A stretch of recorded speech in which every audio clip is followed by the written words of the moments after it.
nós vamos para as Escrituras Sagradas. Nós estamos falando sobre a visão dos profetas, e hoje vamos falar sobre o profeta Isaías.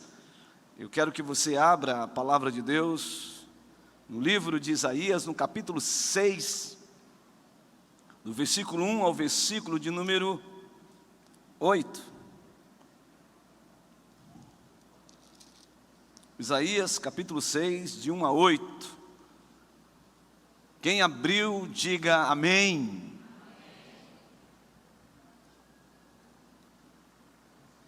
Ainda vejo alguns irmãos fazendo aquela virada de página.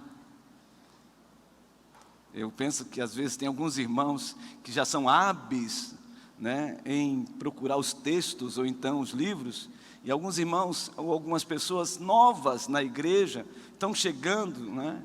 Eu fico imaginando aquelas pessoas que estão começando e o pastor diz: por favor, abra a Bíblia no livro de Naum. Aí os irmãos mais hábeis, né, eles pegam assim, fazem assim, ó, já encontram, e aí ainda olha para o irmão que está lá ainda catando milho. Você vai chegar lá. Meus queridos, paciência com todos, tá bom? Todos se abriram? Então vamos ler o texto sagrado, palavra de Deus. Isaías capítulo 6 diz assim, no versículo 1: no ano da morte do rei Uzias, eu vi o Senhor assentado sobre um alto e sublime trono, e as abas de suas vestes enchiam o templo. Serafins estavam por cima dele, cada um tinha 6 asas, com 2 cobria o rosto, com 2 cobria os seus pés, e com 2 voava.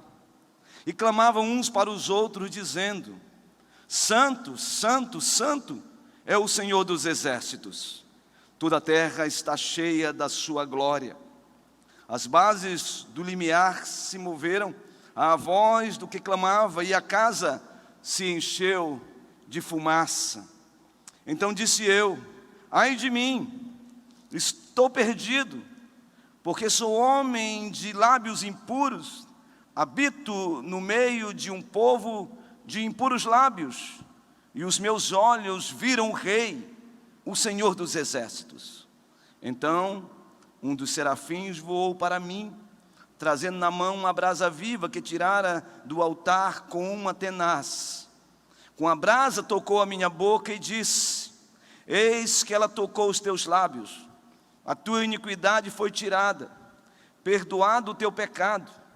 Depois disto, ouvi a voz do Senhor que dizia: a quem enviarei? E quem há de ir por nós? Disse eu: eis-me aqui, envia-me a mim. Vamos orar, queridos, em nome do Senhor Jesus.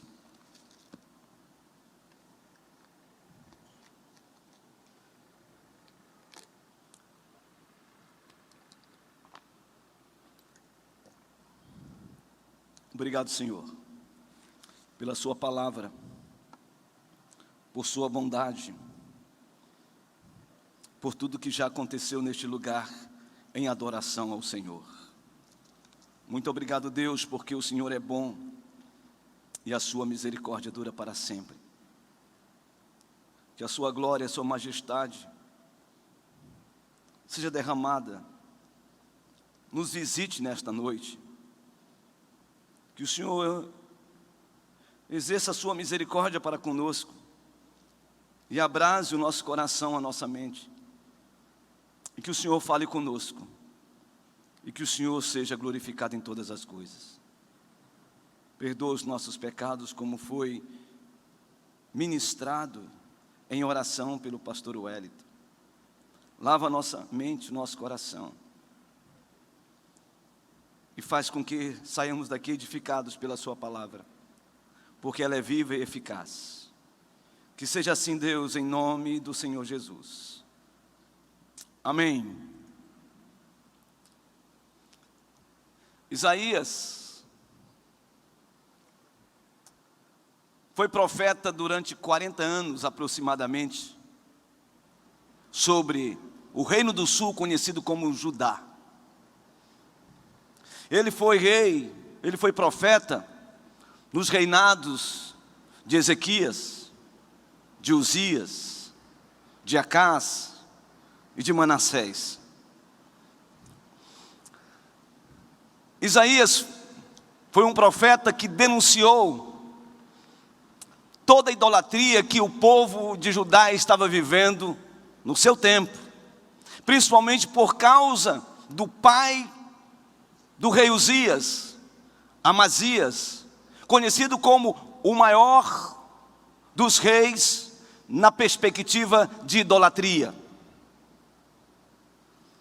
Então, era um tempo em que Judá estava vivendo disfuncionalidade quanto aos padrões éticos, morais. Judá estava vivendo em pecado. Problemas, crise avassaladora na economia. É nesse quadro que Deus levanta o profeta Isaías para denunciar o pecado de Judá. E eu quero que você observe a denúncia desses pecados ministrados por este profeta no capítulo 1, do versículo 1 ao versículo de número 4. Por favor, observe o texto, por gentileza. Diz assim: visão de Isaías, filho de Amós. E aí no versículo 2 diz: ouvi, ó céus, e dá ouvidos, ó terra, porque o Senhor é quem fala. Criei filhos e os engrandeci, mas eles estão revoltados contra mim. O boi conhece o seu possuidor, e o jumento o dono da sua manjedoura. Mas Israel não tem conhecimento, não discerne. O meu povo não tem entendimento. O meu povo não entende. Ai desta nação pecaminosa, povo carregado de iniquidade, raça de malignos, filhos corruptores, abandonaram o Senhor, blasfemaram do Santo de Israel, voltaram para trás. Este era o quadro onde Deus levanta esse profeta, onde Deus confronta Judá. E é nesse contexto que Deus chama, e você observa isso no capítulo 6, no versículo 8, quando o Senhor chama Isaías para o profetismo, para profetizar sobre essa nação. E aí então, nós estamos diante do texto que nós lemos, do capítulo 1, do capítulo 6, do versículo 1 ao versículo 8. Nós encontramos aqui uma estrutura, e eu quero compartilhar com você sobre essa visão desse profeta. Do versículo 1 ao versículo 4, nós vamos falar sobre a contemplação de Isaías em relação ao Senhor diante do templo. No versículo 5 ao versículo de número 7, nós iremos observar que Isaías faz uma confissão. Ele rasga o coração para Deus. E no versículo 8, o Senhor Deus faz deste profeta um comissionado. Então nós teremos 3 aspectos a estudar nesse texto, de maneira homilética, de maneira didática, para que você entenda. Do versículo 1 ao versículo 4, nós vamos falar sobre uma contemplação. Do versículo 5 até o versículo 7, nós vamos falar sobre exatamente uma confissão. E no versículo 8, nós vamos tratar sobre uma comissão. Então vamos para o texto. Observe o texto, por gentileza, sobre uma contemplação. No ano da morte do rei Uzias, eu vi o Senhor. Esta é a palavra do profeta. Ele está no templo, a visão do templo, na presença do Senhor. E aí então ele diz que no ano da morte do rei Uzias, ele viu o Senhor assentado sobre o trono. É interessante porque aqui é um recorte que você precisa observar comigo. Ele é enfático quando ele fala sobre o ano da morte do rei Uzias. Quem foi o rei Uzias? O rei Uzias foi um dos reis mais proeminentes dos reinados de Judá, do Reino do Sul. Um homem renomado. Um homem que as nações que ouviram a respeito dele ficavam em perplexidade. ficavam todos atônitos. O rei Uzias foi o rei que teve a maior estrutura bélica de enfrentamento contra o inimigo. Este homem tinha um exército de 307 mil homens, habilitados com armas, flechas, setas. Não somente 307 mil homens, mas também tinha comandantes que estavam envoltos desse homem. 2.600 homens preparados para liderar 307 mil homens do seu exército. O texto diz, no segundo livro das Crônicas, no capítulo 26, você vai encontrar essa narrativa dizendo de que este rei, ele venceu os filisteus, ele venceu os arábios. A sua fama tão exitosa chegou, segundo o texto bíblico, às portas da cidade, ou melhor, do Egito. Todos temiam o exército de Uzias. Mas não só isso. Era um rei que tinha um estratagema. Era um rei estratégico. Uma capacidade intelectual extraordinária. Ele foi um rei próspero no sentido de ter o maior rebanho da sua época. Para vocês terem uma ideia, ele fez fundações, várias cisternas, para que o gado pudesse beber da água, de tão volume era o tamanho do seu rebanho. Este rei colocou fortificações em Jerusalém, que todos tinham e olhavam para as muralhas e percebiam claramente a dificuldade por essas muralhas serem intransponíveis pela forma como Uzias organizou as suas fortificações. Então o rei Uzias era um rei proeminente. O versículo 6 diz o motivo pelo qual esse homem tinha sucesso. No capítulo 26, é porque Uzias fazia tudo o que era reto perante o Senhor.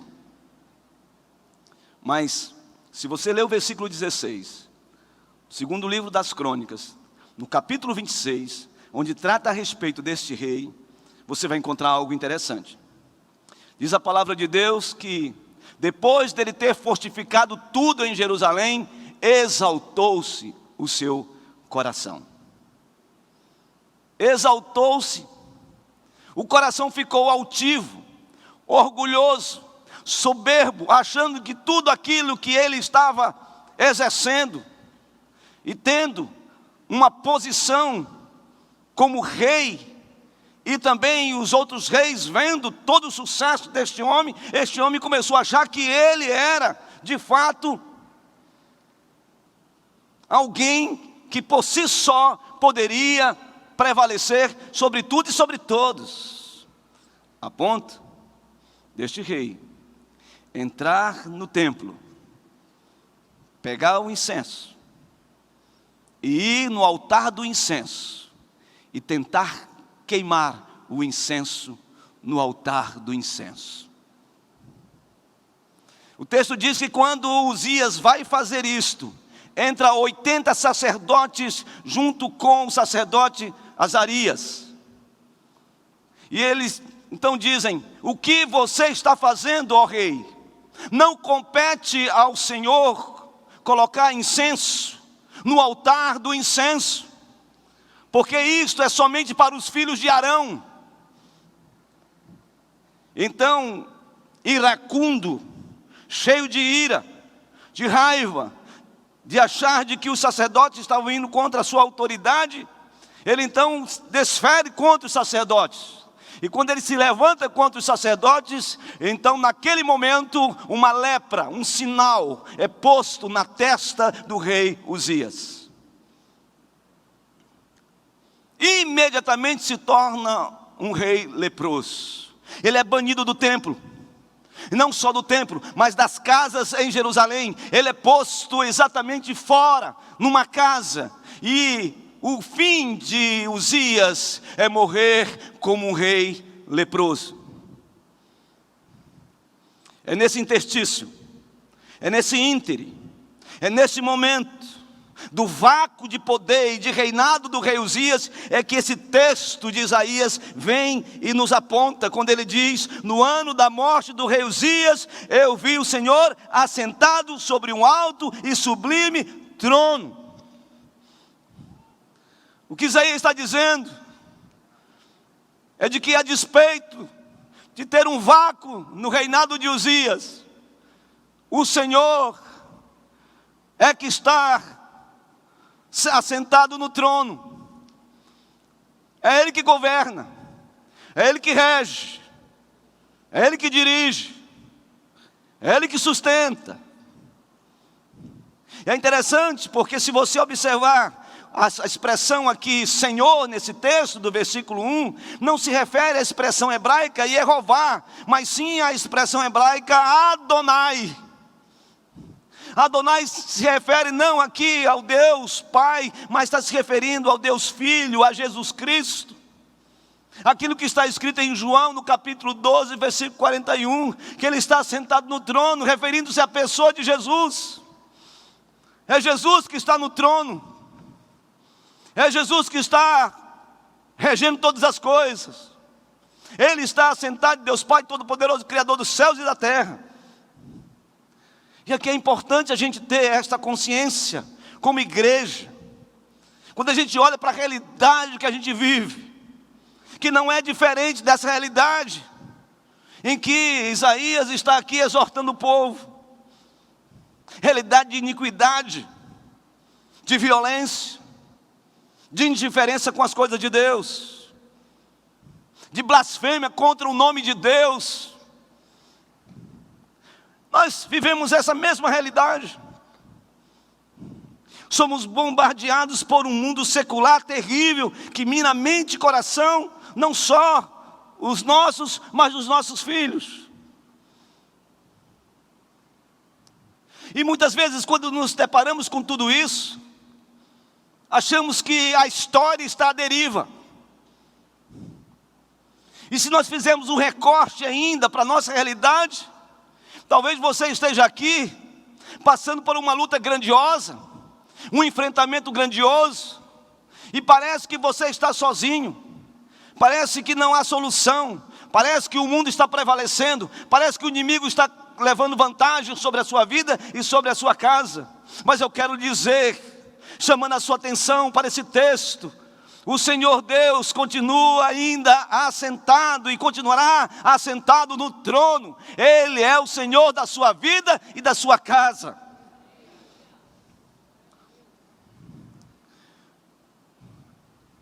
Se a manjedoura está vazia, se a cruz já está vazia,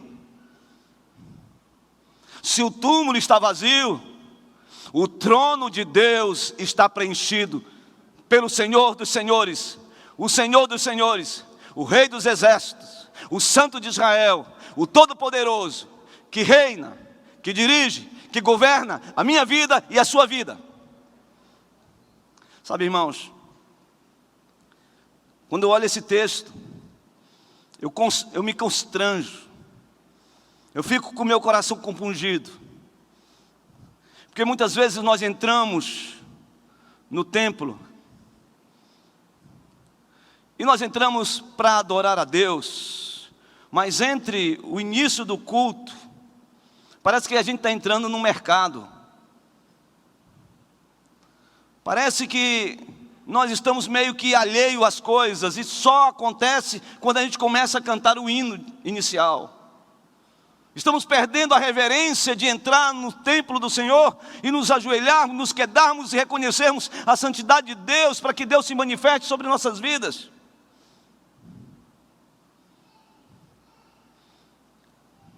São pessoas nos corredores, são pessoas na hora do lanche que já começou o culto. São pessoas que ficam transitando para cima e para baixo. E nós estamos perdendo a contemplação desse texto que diz que o Senhor está sentado no trono. E se a gente observa o versículo 2, a gente vai entender claramente isso. Serafins estavam por cima dele, cada um tinha 6 asas, com 2 cobria o rosto, com 2 cobria os seus pés, com 2 voava, e clamavam uns para os outros, dizendo: Santo, Santo, Santo é o Senhor dos exércitos, toda a terra está cheia da sua glória. Irmãos, quando a gente se junta como igreja, como comunidade, como corpo de Cristo, nós viemos aqui não para um encontro de sociabilidade, não somente para um encontro de comunhão. Quando a gente chega nesse lugar, a gente reservou esse espaço, consagramos esse lugar para adoração ao Senhor, para dizer que Ele é santo, que Ele é santo, que Ele é santo. Que algo superlativo é esse? Ele é santo porque Ele é justo, Ele é santo porque Ele é poderoso, Ele é santo porque Ele é santo. Então, se Deus está presente daqui neste lugar, meus irmãos, minhas irmãs, nós precisamos declarar isso para Ele. Esse culto não é para ser o homem o centro de tudo, não é uma questão de termos uma perspectiva antropocêntrica das coisas. A igreja precisa entender que a vida dela é teocêntrica. Deus é o centro, Ele está no controle, Ele reina. Se nós clamarmos aqui: Senhor, que a Tua glória se manifeste, que nós sejamos pessoas quedadas aos pés do Senhor. Esse lugar tem que exalar a santidade, esse lugar tem que exalar a presença de Deus, esse lugar tem que exalar a glória de Deus na sua casa também.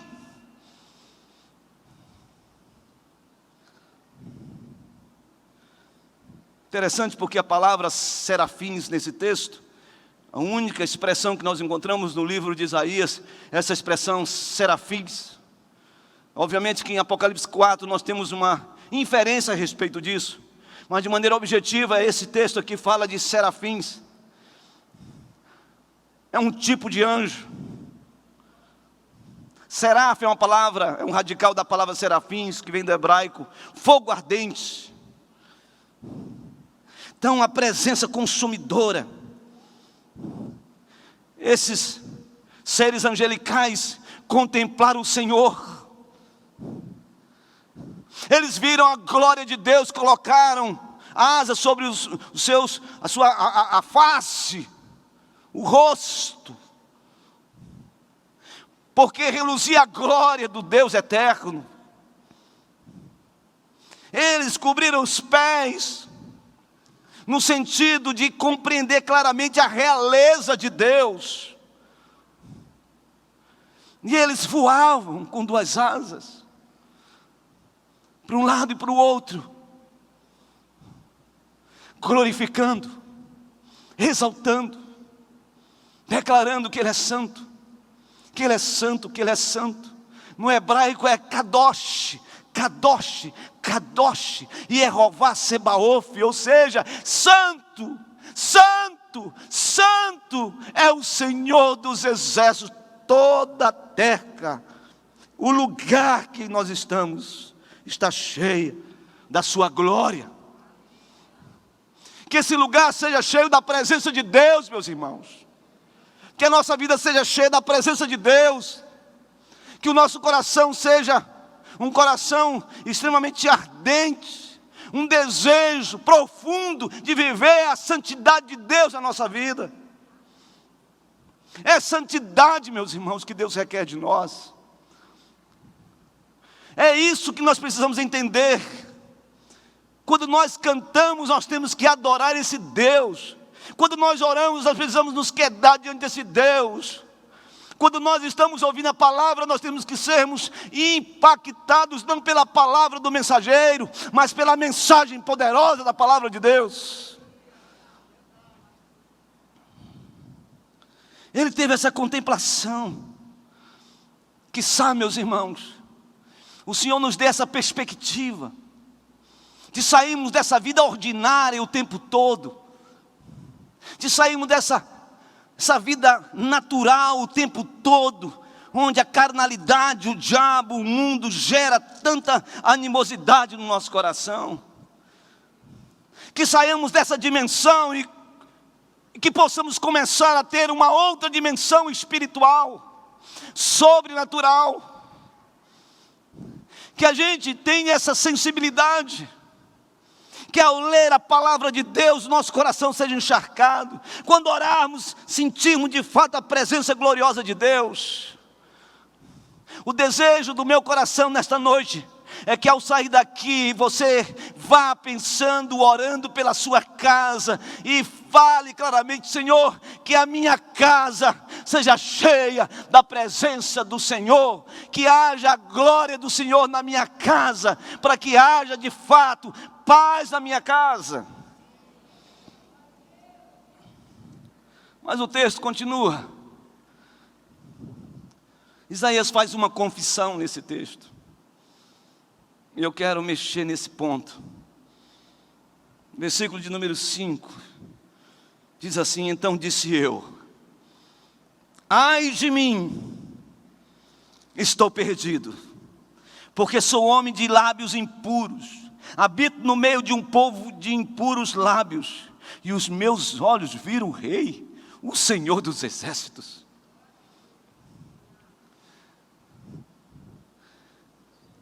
Eu gosto muito do impacto da glória de Deus na vida do profeta.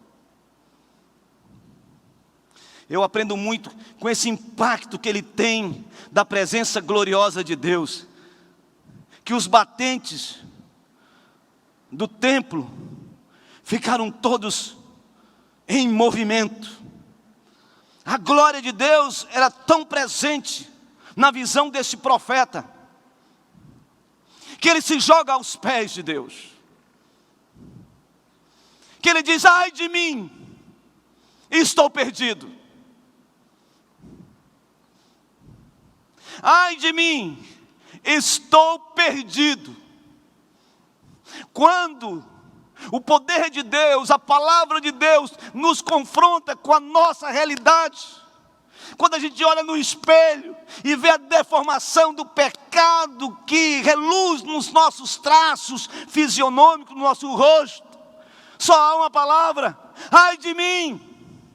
Quando eu olho para os meus horrendos pecados, eu digo: ai de mim. Isaías se joga e diz: ai de mim, estou perdido. Será, irmãos e minhas irmãs queridas, será que nós temos chorado pelos nossos pecados? Será que os pecados que subjaz na nossa vida não nos constrange? Será que nós acostumamos com os nossos pecados? Será que está aqui, ouvindo uma mensagem,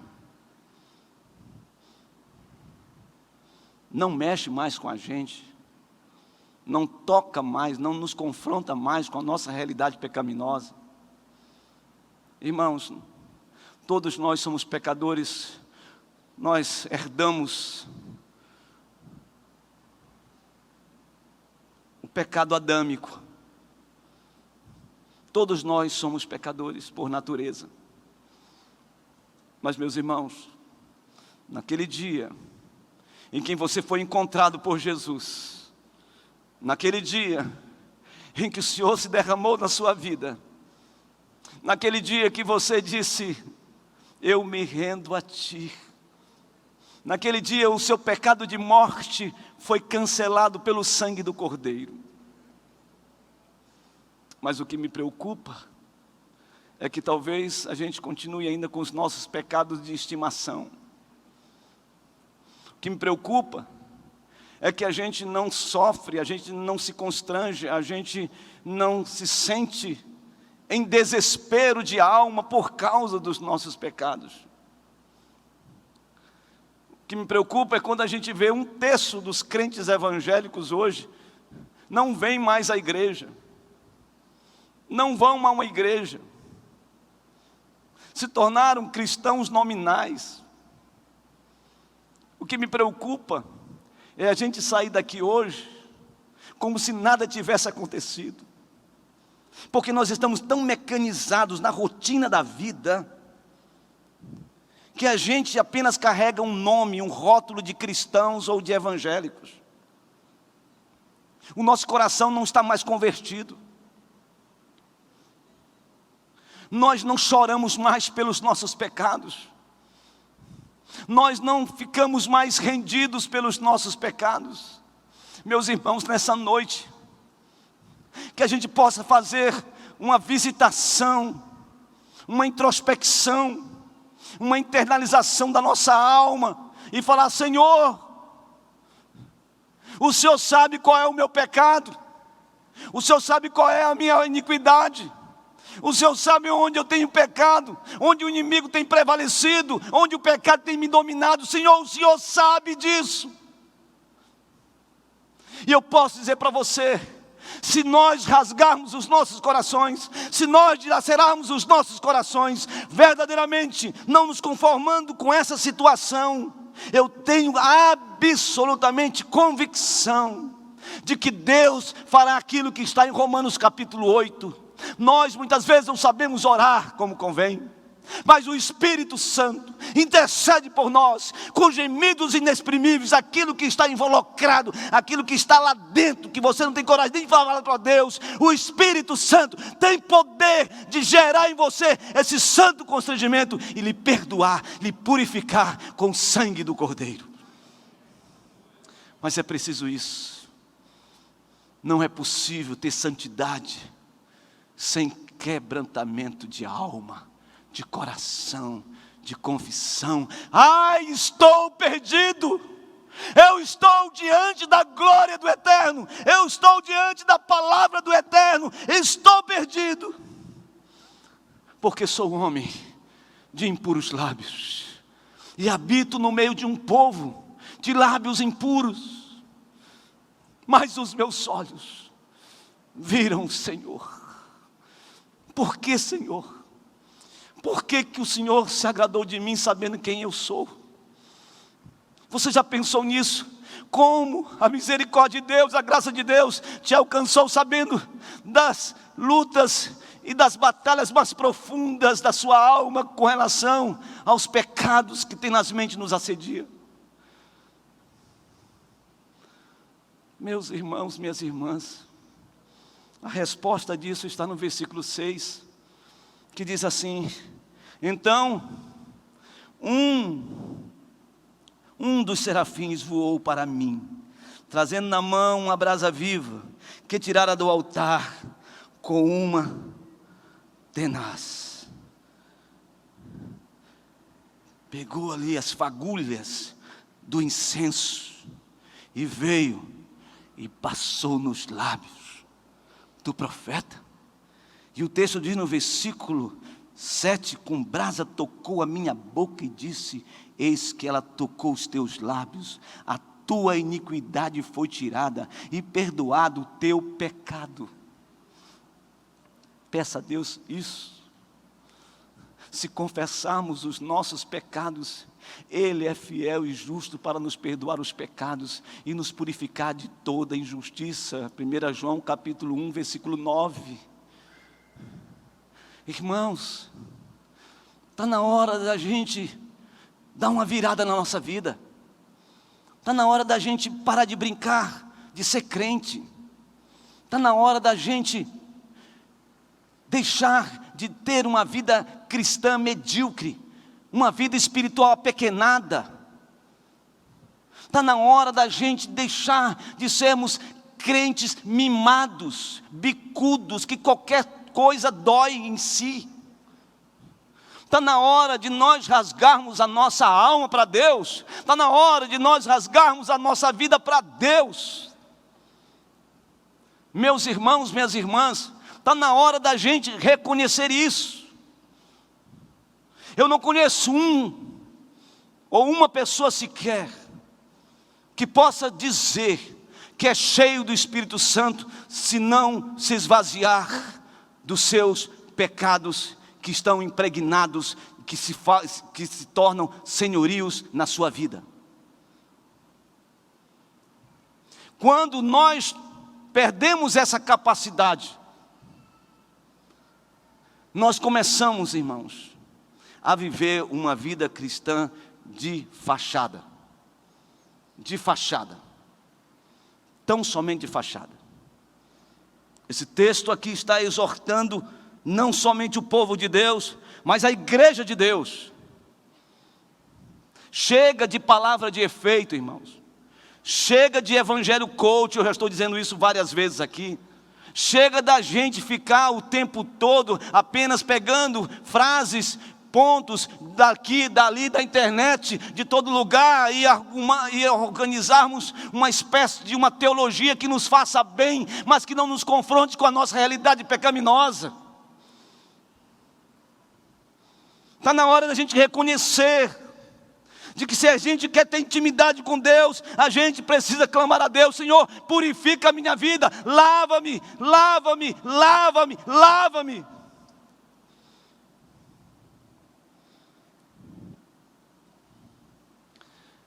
Essa foi a confissão desse profeta.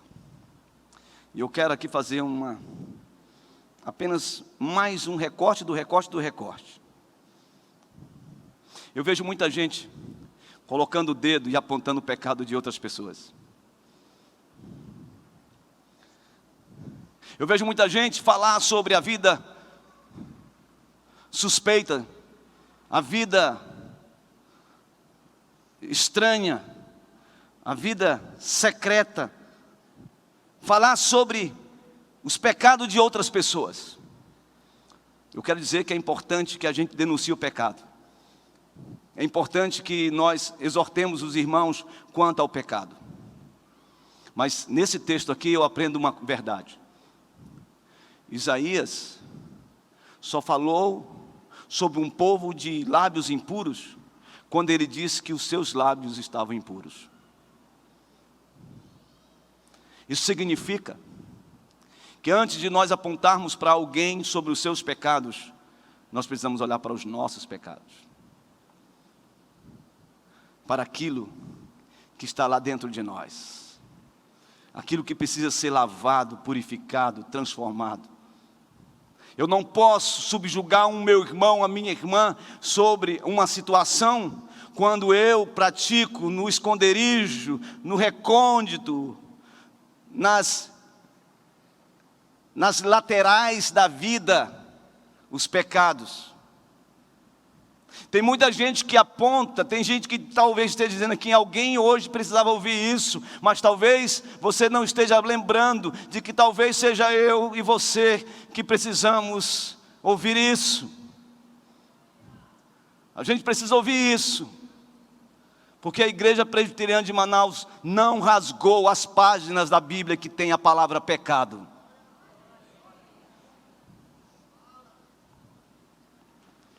Então ele teve uma contemplação, mas ele também teve esta confissão. E aí então, Deus faz uma comissão a este homem. Versículo de número 8. Diz assim: depois disto, ouvi a voz do Senhor, que dizia: a quem enviarei, Isaías? E quem há de ir por nós? Disse eu: eis-me aqui, envia-me a mim. Depois da contemplação, depois da confissão, ele se coloca na brecha. Ele diz: eu estou aqui, Senhor. Esta igreja tem, ao longo da história dela e dos seus pregadores, dos seus pastores, da sua liderança, do seu conselho, um DNA que é inegociável. Esta igreja é uma igreja missionária. Essa igreja é uma igreja missionária. Deus deu a esta igreja esta natureza de ser uma igreja eminentemente missionária, seja urbana, com os grupos pequenos, grupos familiares, seja missões regionais transculturais. Então, o ide e o fazei de Mateus capítulo 28, tem que estar estampado em nós. E ser um missionário não significa ir somente lá nas comunidades ribeirinhas. Nós precisamos primeiramente sermos missionários dentro de casa. Nossa família tem que ser uma família missionária. Nós temos uma missão, sermos sal e luz. A nossa casa tem que ser uma casa que proclame e exale o nome de Jesus. No trabalho eu preciso ser um missionário. Nas minhas relações com os meus amigos, todos precisam saber quem eu sou. Eu sou um cristão, lavado pelo sangue do Cordeiro. Eu sou de Deus, minha identidade é em Cristo Jesus. Todo mundo precisa saber. Não somente saber, mas que saibam a respeito do Evangelho através da minha vida. Então, nós nos reunimos aqui para que nos nossos grupos familiares a gente reverbere essa realidade. Nós nos reunimos nos grupos para que outras pessoas conheçam a Cristo através das nossas vidas. Então, esta igreja está sendo chamada, e eu não tenho dúvida que essa igreja já contemplou a presença. De tempos em tempos Deus tem visitado essa igreja com avivamentos e despertamentos espirituais extraordinários.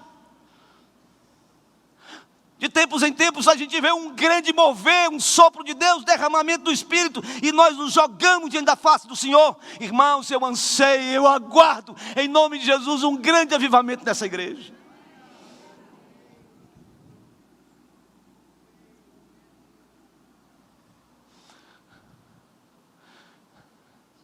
Eu sinto cheiro de avivamento.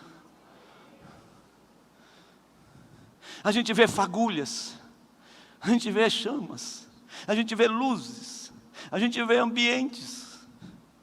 Mas isso é só o começo. Se nós adorarmos a Deus em espírito e em verdade, se nós confessarmos os nossos pecados e vivermos em santidade, irmãos, esse lugar vai experimentar algo indizível, algo extraordinário. Irmãos e irmãs, a gente vai continuar falando de Deus, pregando a palavra de Deus, anunciando. A gente está dizendo: eu quero mais, eu quero mais, eu quero mais Deus na minha vida, na minha casa, na minha família. Onde quer que você vá, você vai exalar o amor de Deus, a presença de Deus, a sua alegria, a presença do Senhor. Você, meu irmão, minha irmã, foi chamado para ser um propagador do Evangelho da graça de Deus. Aleluia!